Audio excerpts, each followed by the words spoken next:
성도 여러분 안녕하십니까? 2022년 7월 28일 목요 새벽 말씀 함께 나누겠습니다. 함께 나누실 하나님 말씀은 고린도 후서 11장 16절에서 33절까지입니다. 본문에서는 거짓 교사들에 대한 바울의 가르침 기록되어 있습니다. 본문을 통해 교회는 자기를 자랑하는 자, 또 고난과 수고를 회피하는 자를 용납하지 말아야 함에 대해 묵상하며 은혜를 나누겠습니다. 첫째 묵상할 내용은 자랑하는 자를 용납하지 말아야 한다는 것입니다. 본문 16절에 보시면 내가 다시 말하노니 누구든지 나를 어리석은 자로 여기지 말라. 만일 그러하더라도 내가 조금 자랑할 수 있도록 어리석은 자로 받으라 라고 하였습니다. 본문에서 바울은 자신을 어리석은 자로 여기지 말라 하였습니다. 그러면서 곧바로 어리석은 자로 받으라 라고 하는 다소 모순된 말을 하고 있습니다.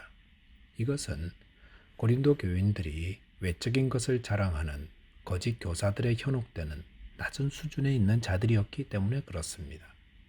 고린도 교회는 거짓 교사들이 자신들의 학력이나 외적인 모습과 조건을 자랑하자 거기에 미혹되었고, 이렇게 한번 현혹되고 나자 그들의 사악함과 거짓됨이 뻔하게 드러났는데도 그들의 실체를 알아보지 못하는 어리석은 자가 되었더랬습니다. 17절 18절에 보시면 내가 말하는 것은 주를 따라 하는 말이 아니요 오직 어리석은 자와 같이 기탄 없이 자랑하노라. 여러 사람이 육신을 따라 자랑하니 나도 자랑하겠노라 라고 하였습니다.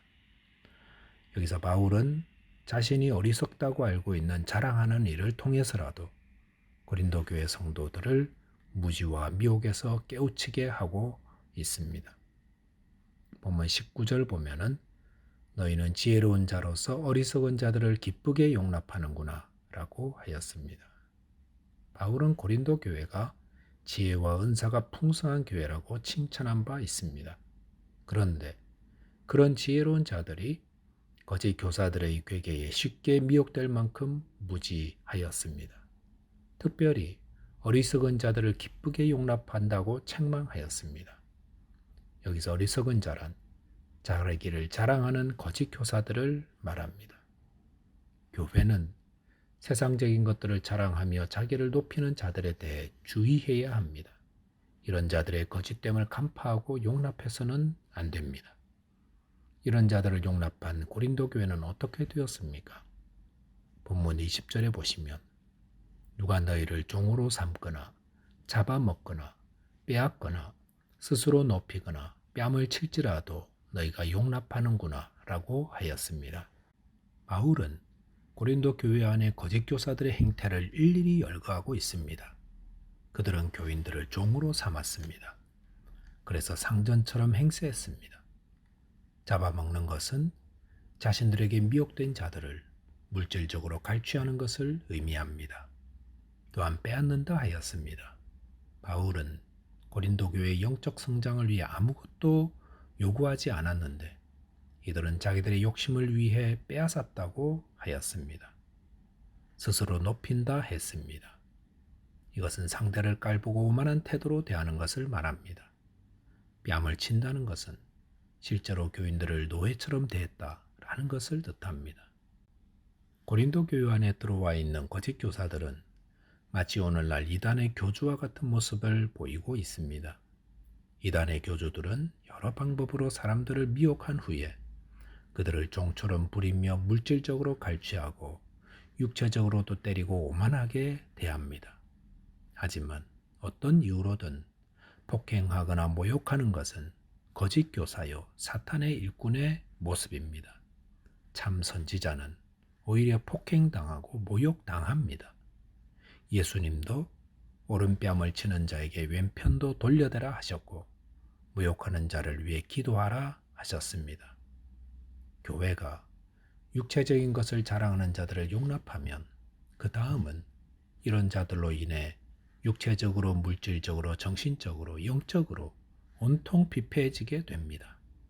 저와 여러분들이 교회 안에 세상적 자랑, 육체적 자랑을 용납하지 말고 오직 그리스도만을 자랑하고 높이는 자 되시기 바라겠습니다. 둘째로 묵상할 내용은 고난과 수고를 회피하는 자를 주의해야 한다는 것입니다. 본문 22절에 보시면 그들이 히브리인이냐 나도 그러하며 그들이 이스라엘인이냐 나도 그러하며 그들이 아브라함의 후손이냐 나도 그러하며 라고 하였습니다. 이것은 거짓 교사들이 고린도 교회에서 어떤 것을 자랑했는지를 알게 해줍니다. 그들은 이방인들이 대부분인 고린도 교회에 와서 자신들이 구약에서 하나님이 선민으로 택하신 히브리인이며 이스라엘인이며 아브라함의 후손이라는 사실을 자랑하였다 할 수 있습니다. 그러자 이런 자랑에 이방인으로 예수를 믿게 된 고린도 교인들은 영적 분별력을 잃어버리고 이들이 자신들보다 더 뛰어나고 영적인 사람인 것으로 거기에 현혹되었던 것입니다. 오늘날 교회 안에도 이와 비슷한 자랑들이 있을 수 있음을 아셔야 합니다. 이름만 대면 알 수 있는 대형 교회 목사님과 친분이 있다는 것을 자랑하고 또 유명한 교회에서 훈련받았다거나 직분을 받았다는 사실을 명함처럼 자랑하는 자들을 주의해야 합니다. 본문 23절에 보시면 그들이 그리스도의 일꾼이냐 정신없는 말을 하거니와 나는 더욱 그러하도다.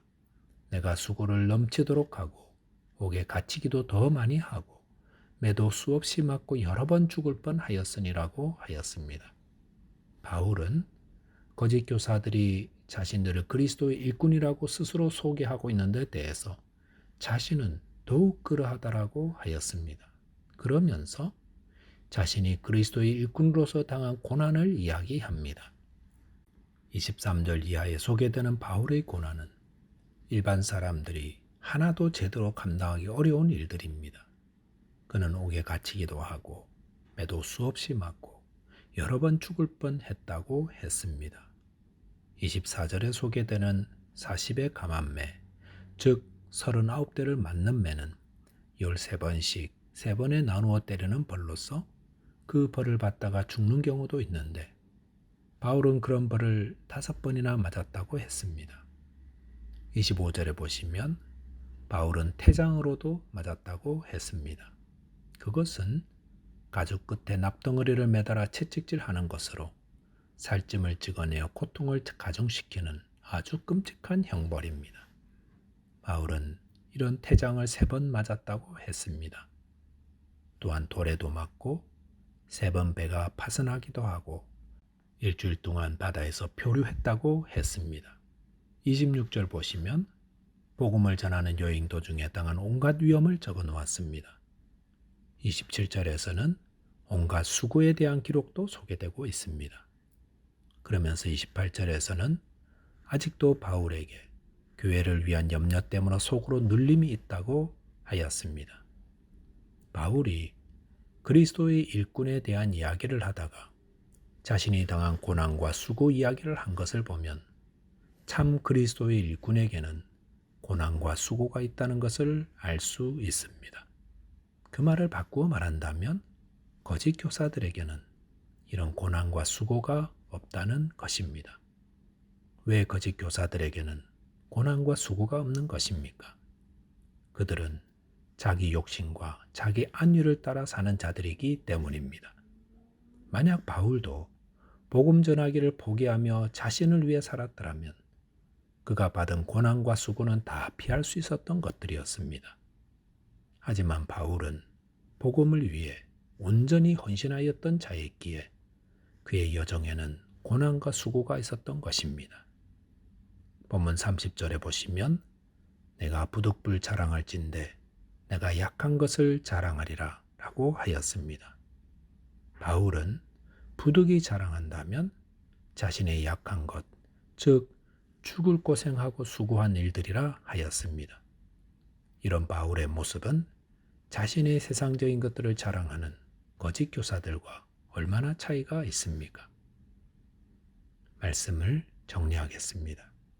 거짓 교사들은 자기를 자랑합니다. 또한 고난과 수고를 회피합니다.